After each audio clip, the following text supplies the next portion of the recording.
اتنے بڑے ولایت کے مقام پر ہے اور ایک حقارت کی نگاہ سے عیسائی کو دیکھ رہے ہیں. کیسے شراب پیتے کیسی زندگی ان کی گزر. ہم دیکھو نماز کے پابند, ہم دیکھو روزے کے پابند, ہم دیکھو ذکر و اذکار کے پابند. ہم کتنے اچھے لوگ ہیں.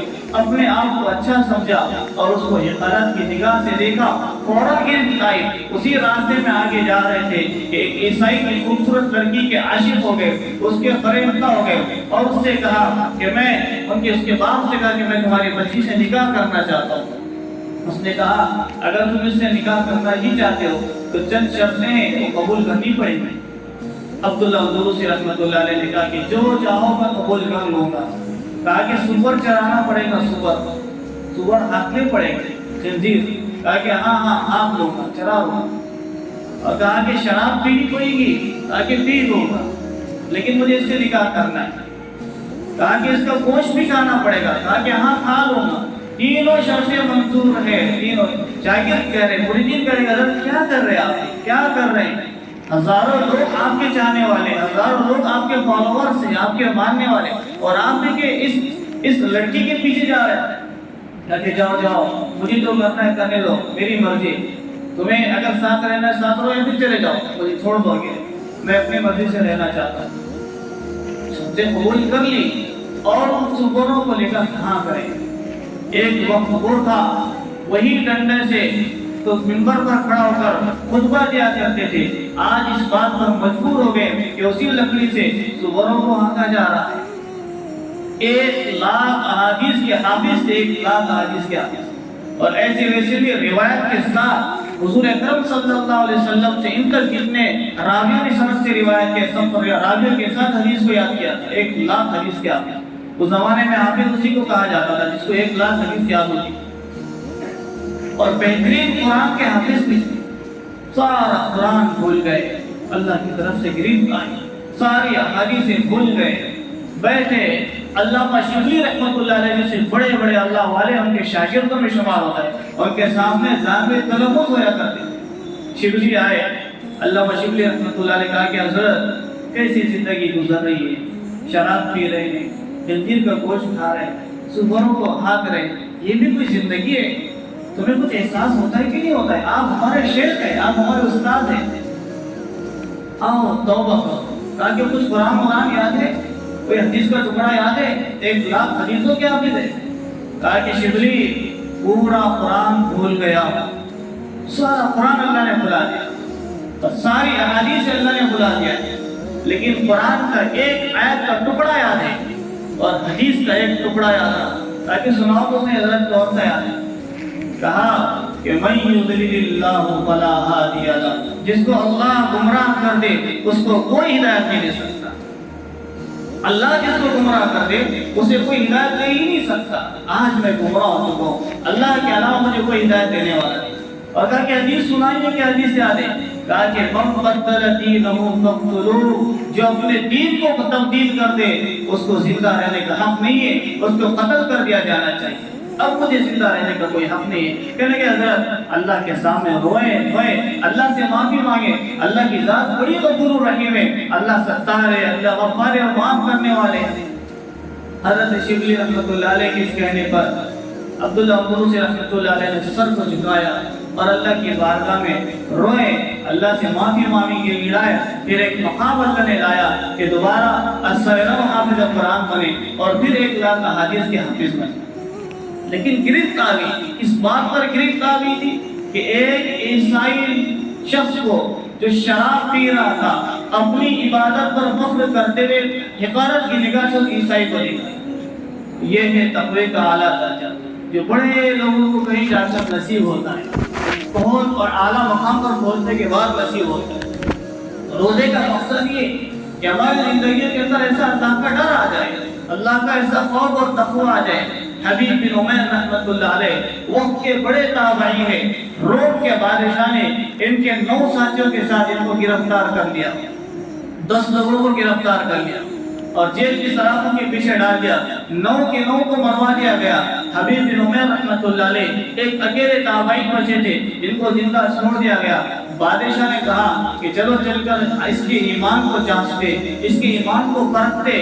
اس نے اپنی خوبصورت لڑکی کو حبیب بن عمیر رحمۃ اللہ علیہ کے پاس تنہائی میں چھوڑ دیا۔ وقت کی شہزادی کی، بادشاہ کی بیٹی تھی، وہ آئی حبیب بن عمیر رحمۃ اللہ علیہ کی خدمت میں اور کوشش کر رہی ہے کہ کسی طریقے سے حبیب بن عمیر رحمۃ اللہ علیہ آنکھ اٹھا کر اس کو دیکھیں۔ ایک دو گھنٹے کی بات نہیں، ایک دن کی بات نہیں، ایک دن گزرا، ایک رات گزری، دوسرا دن گزرا، دوسری رات گزری، تیسرا دن گزرا، تیسری رات گزری، تین راتیں گزر گئی، لیکن کیا مجال تھی کہ حبیب بن عمیر رحمۃ اللہ علیہ ایک نگاہ اٹھا کر اس کو دیکھ رہے تھے۔ تو کہنے لگی کہ میں روم کا حسن سمٹ کر مجھ میں آیا، پورے روم میں مجھ سے زیادہ خوبصورت لڑکی کوئی نہیں، اور جس طرف چلی جاؤ ساری نگاہیں میری طرف ہو جائے، اور تو ہے کہ اپنی نگاہیں 3 دن سے نیچے جھکایا ہوا ہے۔ دروازہ کھول کر باپ کے پاس آئی اور کہنے لگی یا ابی الى این ارسلتنی الى حجر او حدید، او ابا تو نے مجھے کس کے پاس بھیج دیا؟